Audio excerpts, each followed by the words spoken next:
الحمد لله رب العالمين الصلاة والسلام على سيد الأنبياء والمرسلين وعلى آله وصحبه أجمعين وعلى من تبعهم بإحسان إلى يوم الدين. أما بعد فأعوذ بالله من الشيطان الرجيم. بسم الله الرحمن الرحيم.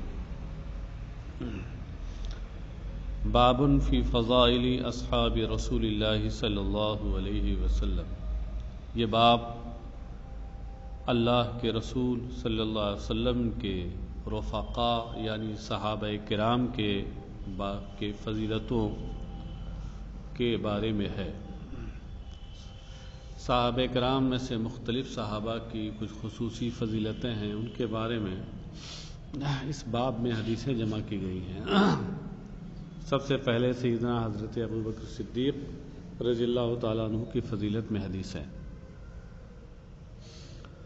حدثنا علی بن محمد قال حدثنا وکیع قال حدثنا الاعمش عن عبد الله بن مرة عن ابي الاحوص عن عبد الله قال قال رسول الله صلى الله عليه وسلم الا اني ابرأ الى كل خليل من خلته ولو كنت متخذا خليلا لاتخذت ابا بكر خليلا ان صاحبكم خليل الله قال وکیع یعنی نفسہ.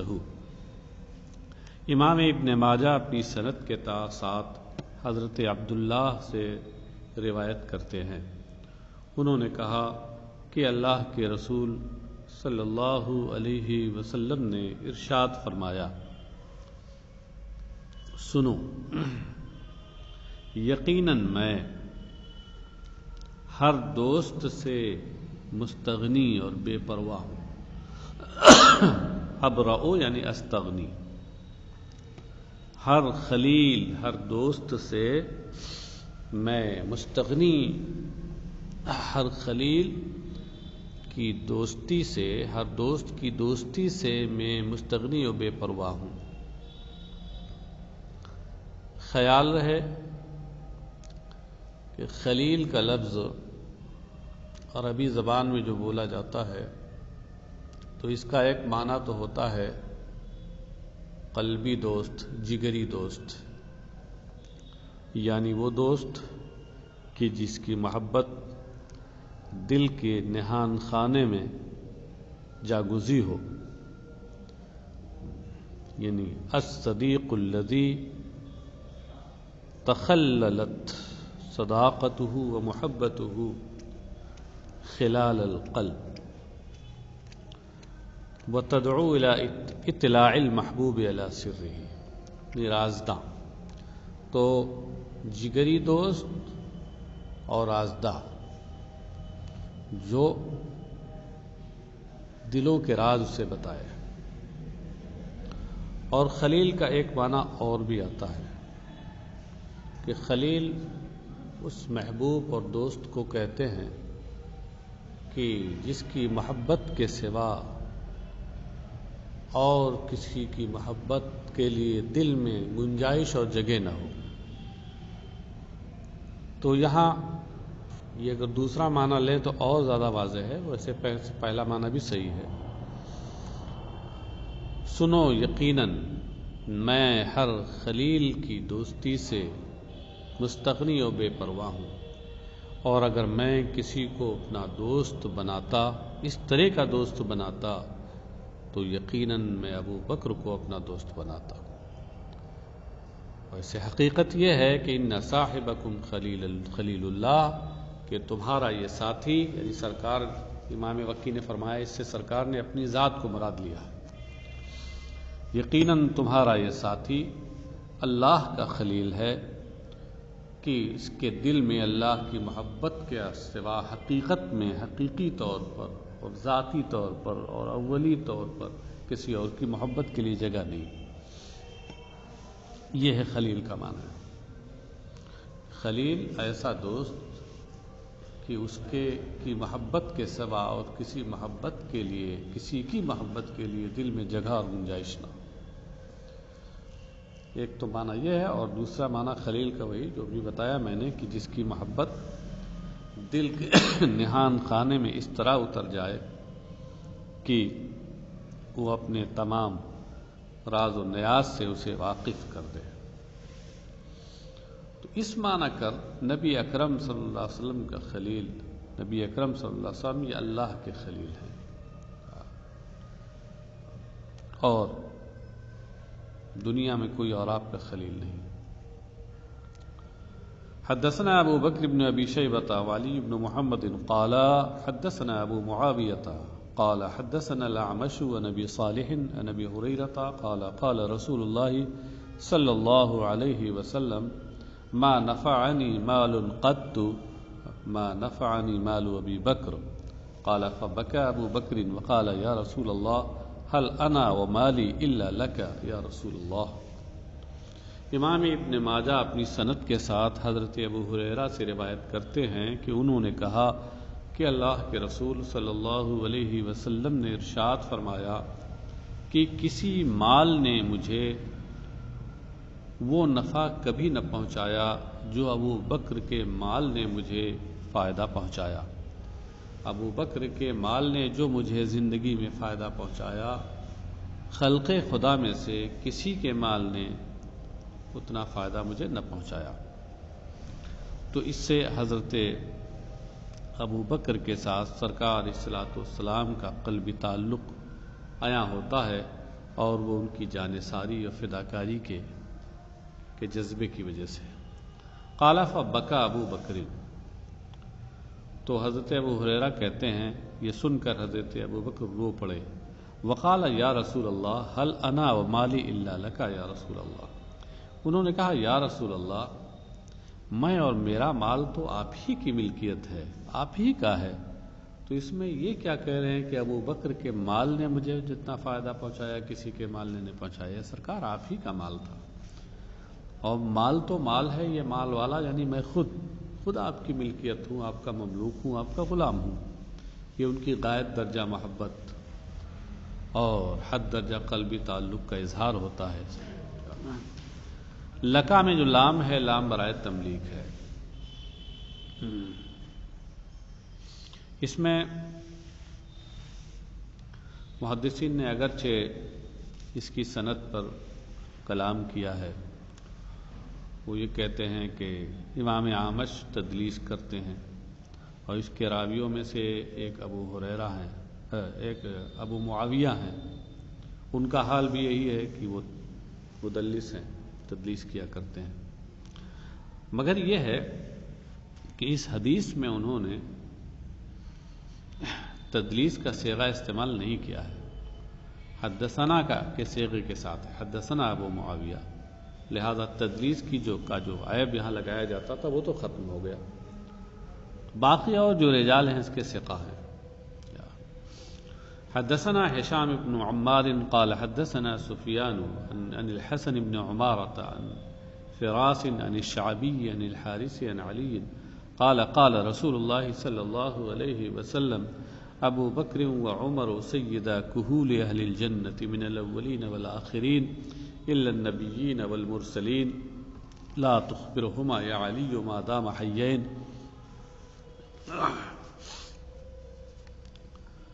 امام ابن ماجہ اپنی سند کے ساتھ مولا کائنات حضرت علی مرتضیٰ رضی اللہ عنہ سے روایت کرتے ہیں، انہوں نے کہا کہ رسول اللہ صلی اللہ علیہ وسلم نے ارشاد فرمایا کہ ابو بکر و عمر یہ اولین و آخرین میں سے تمام جنتی ادھیڑ عمر کے لوگوں کے سردار ہیں۔ کہول کہل کی جمع ہے، اور کہل ادھیڑ عمر کے شخص کو کہتے ہیں۔ کچھ لوگوں نے کہا کہ 30 سے لے کر 45 سال کی عمر یہ کہل کی عمر ہے، کچھ نے کہا 33 سے لے کر کے 50 سال کی عمر کا شخص جو ہوتا ہے وہ ادھیڑ، عربی میں اسے کہل کہا جاتا ہے۔ تو کہا کہ سرکار صلوات والسلام نے فرمایا کہ انبیاء و مرسلین کو چھوڑ کر تمام اولین و آخرین جنتیوں میں ادھیڑ عمر کے لوگوں کے یہ سردار ہیں۔ اب ظاہر سی بات ہے کہ ادھیڑ جنت میں جو لوگ ہوں گے وہ جوان ہوں گے، ادھیڑ عمر کے تو نہیں ہوں گے۔ تو اس لیے یہ مراد یہ ہے کہ یہاں دنیا میں جو ادھیڑ عمر کے لوگ ہیں ان کے یہ سردار ہیں، اور ظاہر سی بات ہے کہ جب یہ ان کے سردار ہیں تو ان سے جو کم عمر کے لوگ ہیں اور جو ان سے خام عقل کے لحاظ سے کچھ خام ہیں، ناپختہ ہیں، تو ان کے سردار تو یہ بدرجہ اولا ہوں گے۔ اس سے آگے سرکار نے حضرت علی سے فرمایا کہ لا تخبرہما یا علی ما دام حیین، اے علی جب تک یہ لوگ زندہ ہیں، یہاں حیات ظاہری کے ساتھ ہیں، انہیں اس کی خبر نہ دینا۔ اعلیٰ حضرت امام احمد رضا قدس سرہ نے اپنی ایک مشہور نعت پل سے اتارو راہ گزر کو خبر نہ ہو، جبریل پر بچھائیں تو پر کو خبر نہ ہو، اس نعت میں ایک شعر میں لکھا، اسی حدیث کی ترجمانی کی ہے انہوں نے۔ فرماتے ہیں یہ دونوں ہیں سردار دو جہاں، اے مرتضیٰ عتیق و عمر کو خبر نہ ہو۔ فرماتے ہیں یعنی سرکار فرماتے ہیں یہ دونوں ہیں سردار دو جہاں، یہ دونوں سے مراد ابو بکر و عمر، ابو بکر جن کا لقب عتیق ہے اور حضرت عمر تو ان کا لقب فاروق ہے۔ فرماتے ہیں یہ دونوں ہیں سردار دو جہاں، اے مرتضیٰ عتیق و عمر کو خبر نہ ہو، لا تخبرہما یا علی ما دام حیین، جب تک یہ باحیات ہیں، حیات ظاہری کے ساتھ ہیں، انہیں یہ مت بتانا، ہاں ان کے انتقال کے بعد لوگوں کو اس حقیقت سے آگاہ کر دینا۔ یہ حدیث حضرت مولا کائنات اور ان کے علاوہ دیگر اور صحابہ سے بھی متعدد طرق سے آئی ہے۔ اس مضمون کی حدیث امام ترمذی نے اپنی سنن میں بھی اس کو ذکر کیا ہے اور اس کی بعض سندوں کو کہا ہے کہ یہ حسن ہے۔ حدثنا علی بن محمد وعمر بن عبد الله قال حدثنا وكيع قال حدثنا الأعمش عن عطية بن سعد عن أبي سعيد الخدري رضي الله عنه قال قال رسول الله صلى الله عليه وسلم إن أهل الدرجات العلى يراهم من أسفل منهم كما يرى الكوكب الطالع في الأفق من آفاق السماء وإن أبا بكر وعمر منهم وأنعما۔ امام ابن ماجہ اپنی سند کے ساتھ مشہور صحابی رسول حضرت ابو سعید خدری سے روایت کرتے ہیں، انہوں نے کہا کہ رسول اللہ صلی اللہ علیہ وسلم نے ارشاد فرمایا کہ بلند درجے رکھنے والے لوگوں کو وہ لوگ جو ان سے کم رتبہ ہوں گے ایسے ہی دیکھیں گے اور ایسے ہی ان کو ملاحظہ کریں گے، ایسے ہی ان کا دیدار کریں گے جیسے کہ آسمان کے کنارے پر چمکنے والے ستارے کو دیکھا جاتا ہے۔ جس طرح آسمان کے کنارے پر چمکنے والے ستارے کو نیچے سے لوگ دیکھتے ہیں، تو ایسے ہی جو لوگ جنت میں بلند مقام پر فائز ہوں گے تو ان سے نیچے کے مقامات میں رہنے والے لوگ انہیں دیکھیں گے۔ پھر سرکار نے فرمایا کہ وَإِنَّ أَبَا بَكْرٍ وَعُمَرَ مِنْهُمْ، یقیناً ابو بکر و عمر انہی لوگوں میں سے ہیں۔ کن لوگوں میں سے ہیں؟ اہل الدرجات العلا، بلند منصب کے حامل لوگوں میں سے ہیں۔ وَأَنْعَمَا بلکہ اس مرتبے سے یہ دونوں اور آگے بڑھے ہوئے ہیں۔ انعما اے زادہ علی تلک المرتبۃ والمنزلۃ۔ حدثنا علی بن محمد قال حدثنا وکیع یہ وہی تحویل السند کا مخفف ہے۔ وحدثنا محمد بن بشار قال حدثنا مؤمل قال حدثنا سفیان عن عبد الملك بن عمير عن مولى لربعي بن حراش عن ربعي بن حراش عن حذيفة بن اليمان قال قال رسول الله صلى الله عليه وسلم إني لا أدري ما قدر بقائي فيكم فاقتدوا بالذين من بعدي وأشار إلى أبي بكر وعمر۔ امام ابن ماجہ اپنی سند کے ساتھ حضرت حذیفہ ابن یمان سے روایت کرتے ہیں، انہوں نے کہا کہ رسول اللہ صلی اللہ علیہ وسلم نے ارشاد فرمایا یقیناً میں اپنے قیاس سے اور اپنے اندازے سے یہ نہیں جانتا کہ تمہارے درمیان میرا باقی رہنا اور میری زندگی کتنی ہے، کس مقدار میں ہے۔ لا ادری درایت سے بنا ہے، فعل مضارع ہے، اور درایت کا مطلب ہوتا ہے اپنے قیاس اور اندازے سے جاننا۔ تو اس میں سرکار فرمایا کہ میں نہیں جانتا، اس کا یہ مطلب نہیں ہے کہ سرکار کو علم نہیں ہے اور جانکاری نہیں ہے، اس کے یہ منافی نہیں ہے۔ مطلب یہ کہ اپنے علم اور اندازے سے میں نہیں جانتا، اللہ بتا دے، اللہ کے بتائے سے جانتا ہوں۔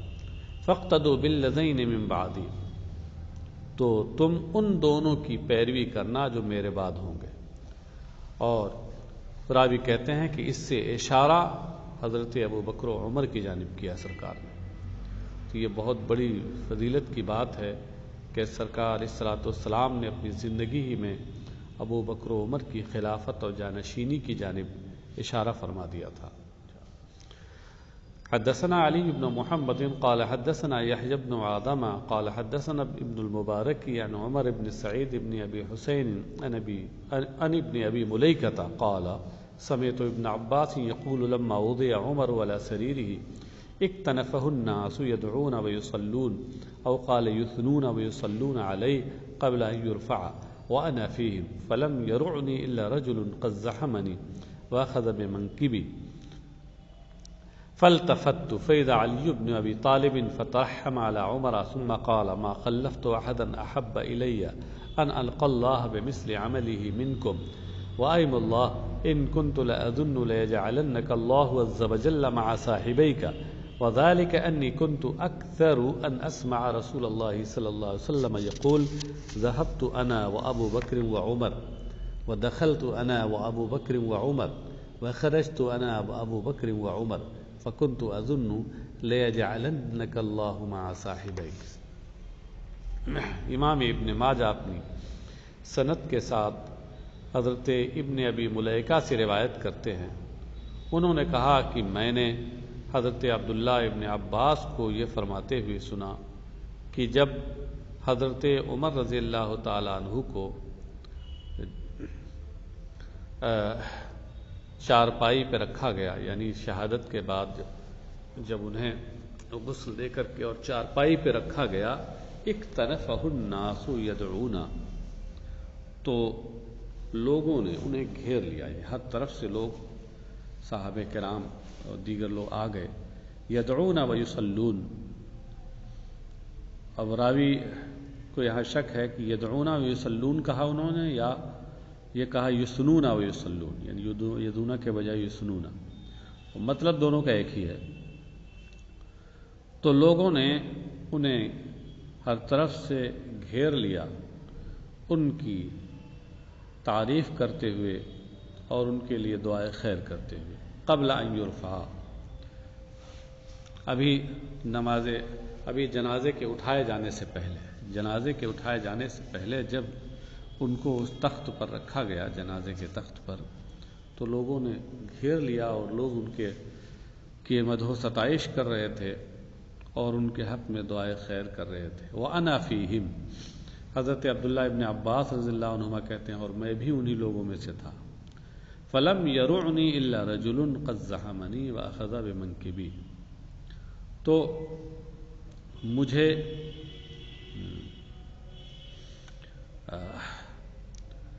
تو فلم یرعنی الا رجل، یراع یروع سے ہے،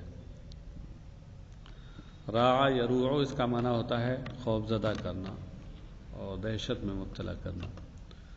تو ایک شخص ہی نے مجھے خوف میں مبتلا کیا کہ قد زحمنی، کہ جس نے میرے ساتھ بھیڑ لگا لی، یعنی مجھے دھکا دیا۔ وَأَخَذَ بِمَنْكِبِي، اور انہوں نے میرا مونڈھا پکڑا۔ فَالْتَفَتُّ فَإِذًا عَلِيُّ بْنُ أَبِي طَالِبٍ، تو جب ہی میں نے اس کی طرف توجہ کی تو دیکھا کہ وہ حضرت علی بن ابی طالب ہیں رضی اللہ عنہ۔ فَتَرَحَّمَ عَلَى عُمَرَ، تو انہوں نے حضرت عمر پر کو رحمت اللہ کہا۔ یعنی ان کے لیے دعائے رحمت اللہ سے کی۔ ثم قال، اور پھر انہوں نے کہا، حضرت علی نے، ما خلفت احدا احب الی ان القى اللہ بمثل عمله منک، انہوں نے کہا کہ میں نے کسی ایسے شخص کو نہیں چھوڑا جو تم کی جس کے جیسے عمل کے ساتھ اللہ سے ملنا میرے نزدیک تم سے زیادہ پسندیدہ ہو۔ یعنی انہوں نے کہا کہ عمل میں تم بہت بلند تھے، اور اس وقت جو لوگ تھے تو میں یہ سمجھتا ہوں کہ تمہارے اعمال قابل رشک تھے، ان اعمال کے ساتھ اللہ سے ملنا اور ملاقات کرنا یہ میرے نزدیک قابل رشک تھا، اور تمہارے جیسے، تمہارے علاوہ اور کوئی ایسا شخص نہیں کہ جس کے عمل کے ساتھ اللہ سے ملنا میرے نزدیک پسندیدہ ہو۔ وَأَيْمُ اللَّهِ، اللہ کی قسم،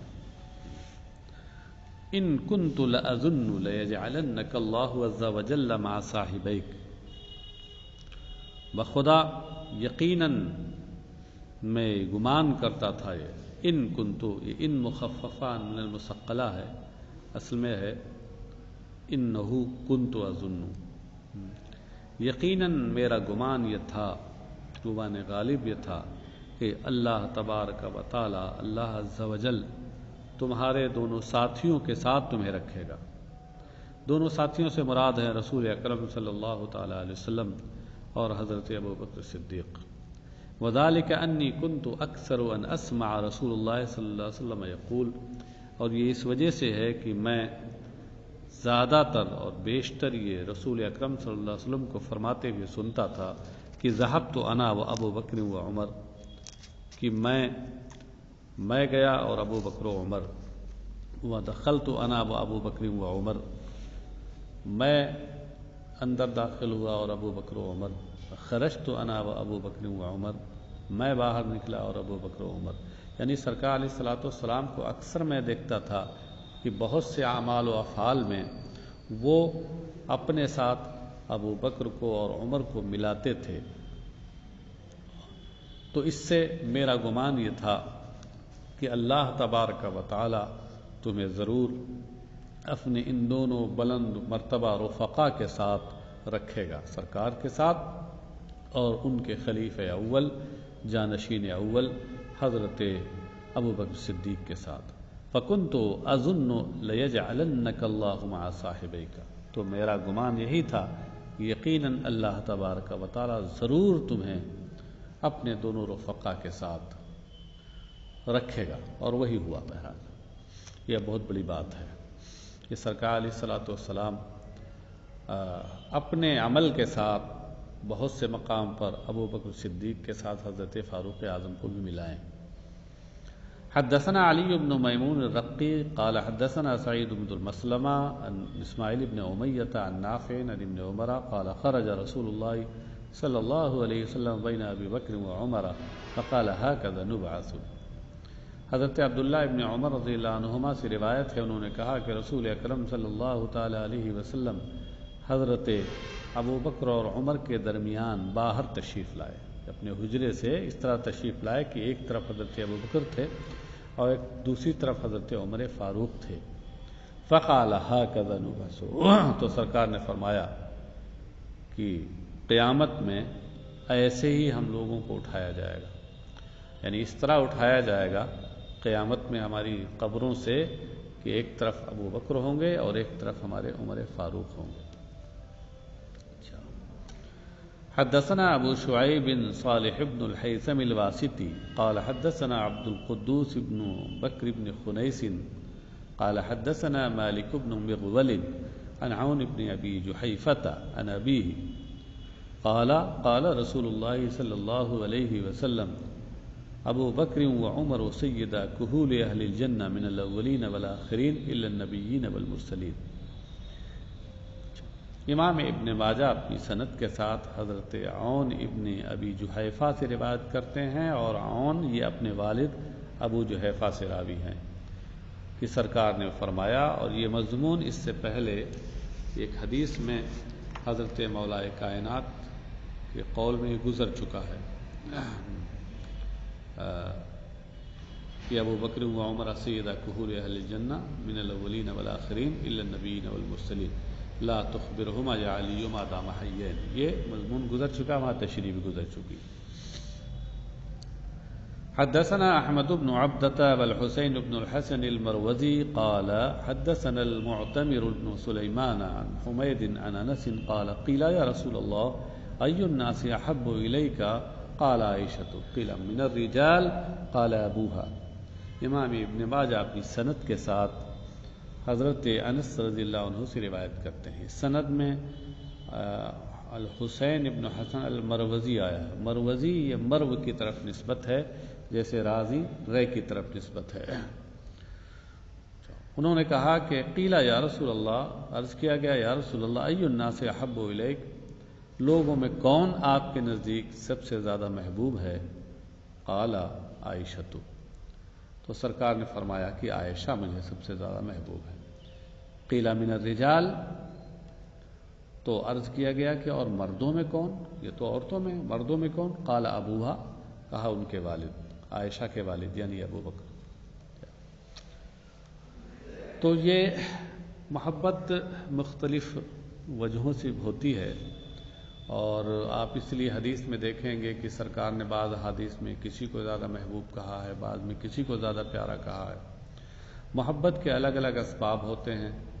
محبت کبھی اپنے نسبی رشتے کی بنیاد پر ہوتی ہے، اپنا جز ہونے کی بنیاد پر ہوتی ہے، اولاد کی بنیاد پر ہوتی ہے، اور کبھی یہ ہے کہ اصل ہونے کی بنیاد پہ ہوتی ہے. کبھی محبت اور کسی جانثاری کی وجہ سے ہوتی ہے. مختلف اسباب اس کے ہوتے ہیں. تو اس لحاظ سے جب اسباب مختلف ہو جائیں گے تو اس طرح کی حدیثوں میں باہم تناقض و تعارض نہیں رہے گا. لہذا آپ یہ نہیں کہہ سکتے کہ بعض احادیث میں تو سرکار نے یہ فرمایا ہے کہ خدیجہ میرے نزدیک سب سے محبوب ہیں، اور حضرت عائشہ ہی روایت کرتی کہ سرکار حضرت خدیجہ کا اتنا ذکر کرتے تھے کہ مجھے ان پر اشک آتا تھا. تو مطلب یہ ہے کہ قالا، یہ جس وقت سرکار صلی والسلام نے یہ فرمایا تھا حضرت عائشہ کو سب سے زیادہ اپنا محبوب قرار دیا تھا، یہ حضرت خدیجہ کے انتقال کے بعد کی بات ہے. کیونکہ حضرت خدیجہ جب تک سرکار کے حبال عقد میں رہیں اور سرکار کی زوجیت میں رہیں، اس وقت تک سرکار علیہ السلام نے کسی خاتون سے نکاح ہی نہیں فرمایا. یہاں تک حضرت ابوبکر صدیق رضی اللہ تعالیٰ عنہ کے فضائل کی احادیث کا بیان ہو چکا. اب یہاں سے حضرت عمر فاروق اعظم رضی اللہ تعالیٰ عنہ کے فضائل کا بیان شروع ہوتا ہے. فضل و عمرہ. حدثنا علی بن محمد قال حدثنا ابو اسامة قال اخبرني الجريري عن عبد الله بن شقيق قال قلت لعائشة اي اصحابه كان احب اليه قالت ابو بكر قلت ثم ايهم قالت عمر قلت ثم ايهم قالت ابو عبیدہ. یہ عبداللہ ابن شقیق سے روایت ہے. انہوں نے کہا کہ میں نے ام المؤمنین حضرت عائشہ صدیقہ رضی اللہ عنہا سے پوچھا کہ سرکار کے صحابہ میں کون سرکار کے نزدیک سب سے زیادہ محبوب اور پیارا تھا. انہوں نے کہا کہ ابو بکر. میں نے عرض کیا کہ پھر ان میں کون، یعنی ابو بکر کے بعد کون؟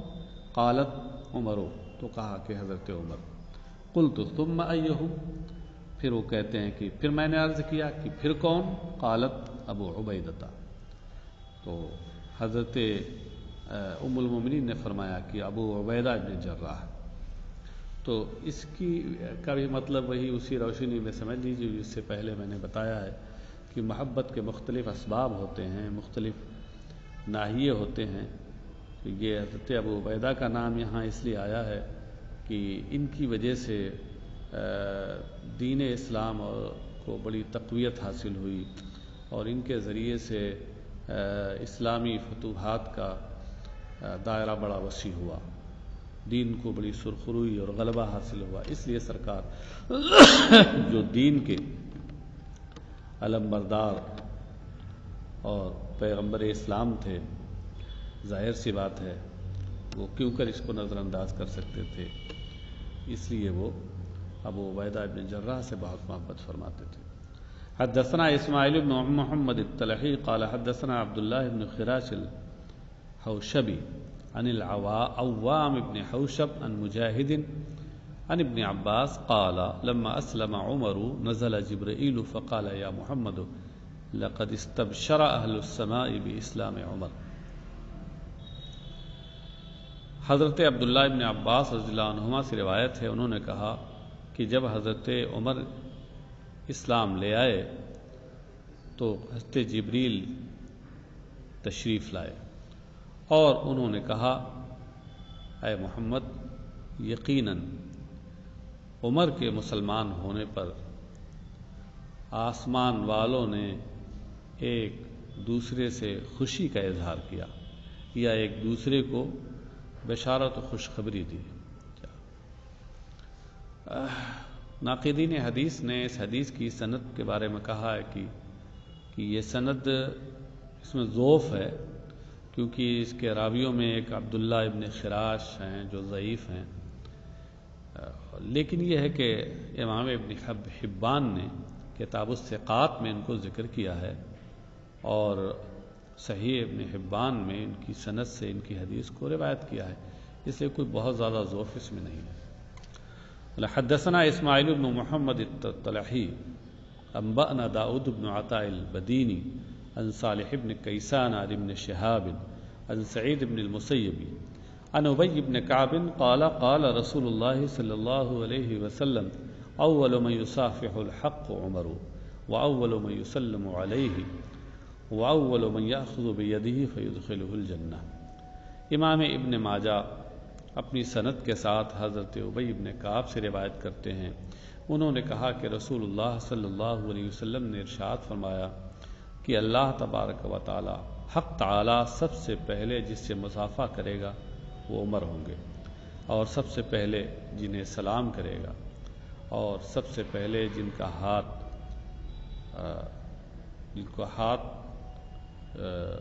پکڑ کر جنت میں داخل کرے گا۔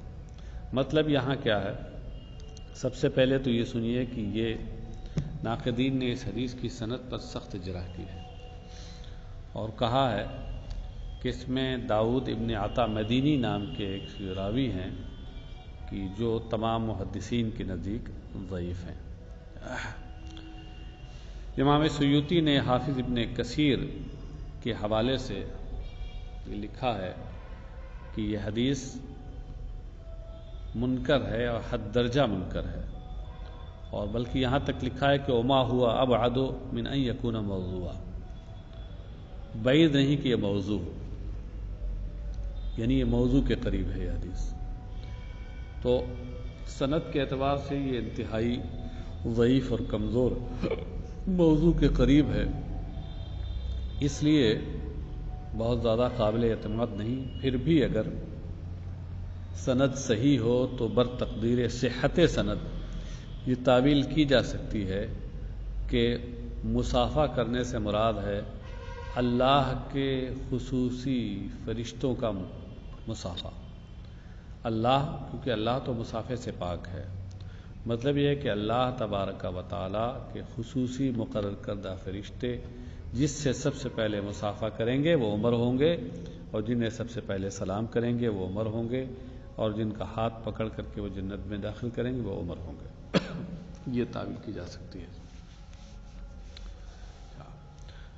اور آگے امام ابن ماجہ اپنی سند کے ساتھ کہتے ہیں حدثنا محمد بن عبید ابو عبید المدینی قال حدثنا عبد الله بن الماجشونی قال حدثني الزنجي بن خالد عن حشام بن عروة عن أبيه عن عائشة قالت قال رسول الله صلى الله عليه وسلم اللهم أعز الإسلام بعمر بن الخطاب خاصة، امام ابن ماجہ اپنی سند کے ساتھ ام المومنین حضرت عائشہ صدیقہ رضی اللہ عنہا سے روایت کرتے ہیں، انہوں نے کہا کہ رسول اللہ صلی اللہ علیہ وسلم نے یہ دعا فرمائی: اے اللہ، خاص طور سے عمر ابن خطاب کے ذریعے اسلام کو غلبہ اور قوت عطا فرما۔ عزہ، یہ عزہ سے غیامر ہے، اعز یعز اعزاز باب افعال سے، یہ عزت اس کا ماخذ ہے۔ عزت کا معنی غلبہ اور قوت ہوتا ہے، تو مطلب یہ ہوا کہ اے اللہ، خاص طور سے عمر ابن خطاب کے ذریعے اسلام کو قوت اور غلبہ عطا فرما۔ اس حدیث کی سند پر بھی گفتگو کی ہے۔ امام بخاری نے اس کے ایک راوی مسلم ابن خالد زنجی کو کہا ہے کہ وہ منکر الحدیث ہیں، ابو حاتم نسائی وغیرہ نے بھی ان کو ضعیف قرار دیا ہے۔ یہ اور بات ہے کہ امام یحییٰ ابن معین اور ابن حبان نے انہیں ثقہ قرار دیا ہے، لیکن ایک دوسرے اور راوی ہیں عبد الملک ابن ماجشون، ان پر بھی لوگوں نے کلام کیا ہے۔ بہرحال لیکن بہت زیادہ ضعیف نہیں ہے یہ حدیث، تو اس لیے اس کی تعویل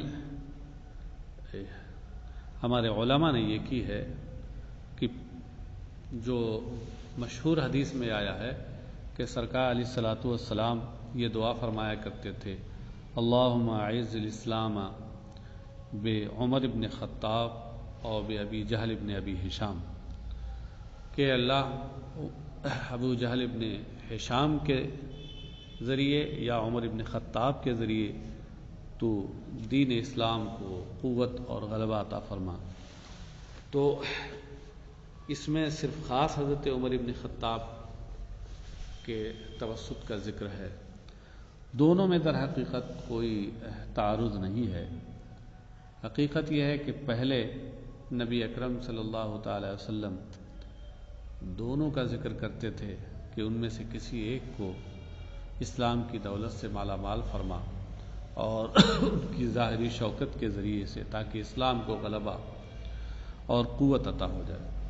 لیکن جب ابو جہل ابن ہشام کی جہالت، اس کی ہٹ درمی، اس کے عناد کو سرکار علیہ الصلوۃ والسلام نے ملاحظہ فرمایا بار بار، اور یقین ہو گیا کہ اب اسے اسلام کی توفیق نہ ملے گی، تو سرکار علیہ الصلوۃ والسلام نے خاص صرف عمر ابن خطاب رضی اللہ تعالیٰ عنہ کے بارے میں یہ دعا کی۔ اس لیے اب دونوں کے حدیثوں میں کوئی تعارض نہیں، وہ دعا پہلے کی ہے، یہ بات کی ہے۔ وقت بدل جائے تو تعارض اور تناقض ختم ہو جاتا ہے۔ حدثنا علی بن محمد قال حدثنا وکیع قال حدثنا شعبة عن عمرو بن مرة عن عبد الله بن سلمة قال سمعت عليا يقول خير الناس بعد رسول الله صلى الله عليه وسلم ابو بکر وخير الناس بعد ابی بکر عمر۔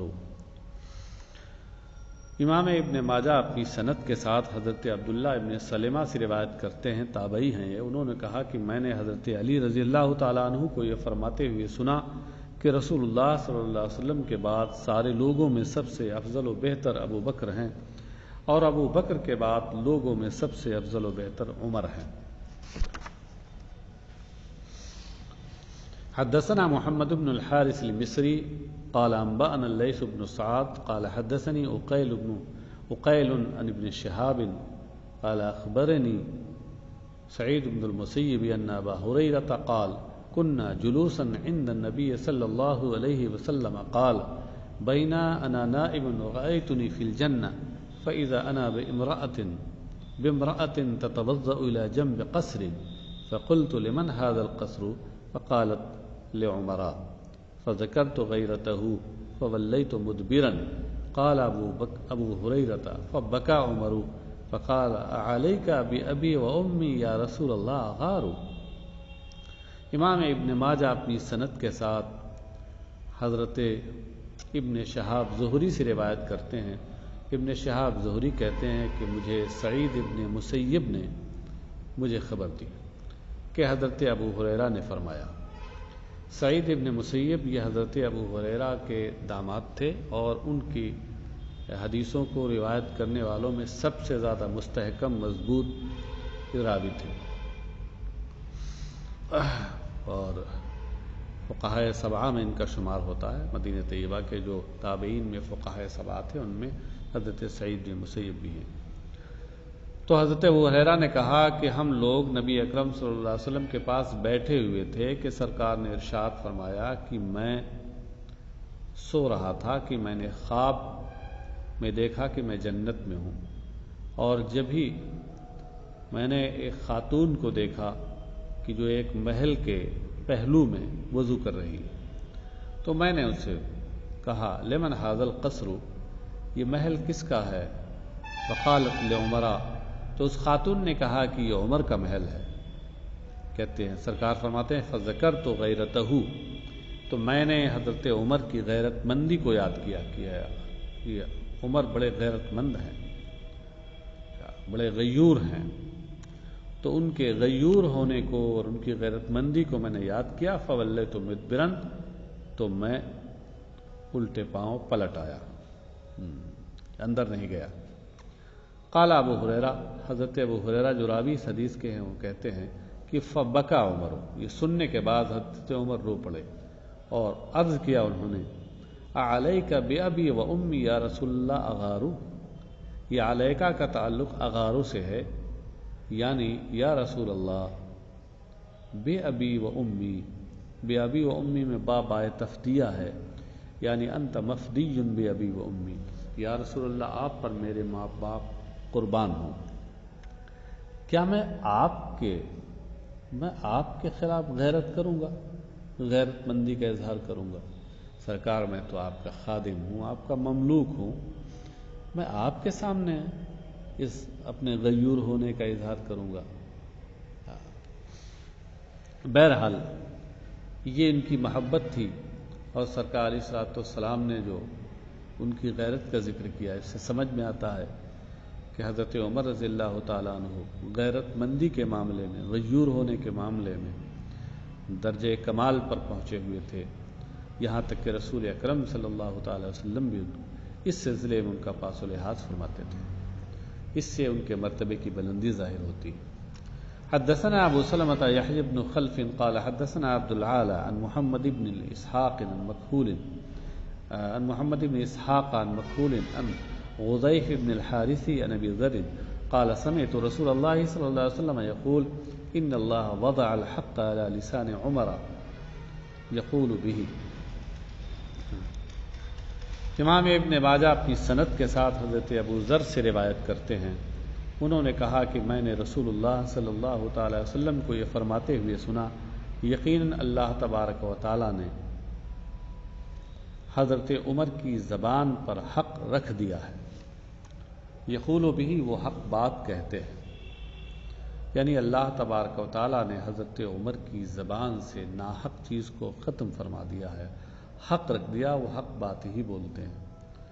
گویا حق گوئی یہ عمر کا ایک خصوص، عمر کا ایک وصف ہے کہ وہ اور کچھ نہیں بولتے ہیں تو حق ہی بولتے ہیں۔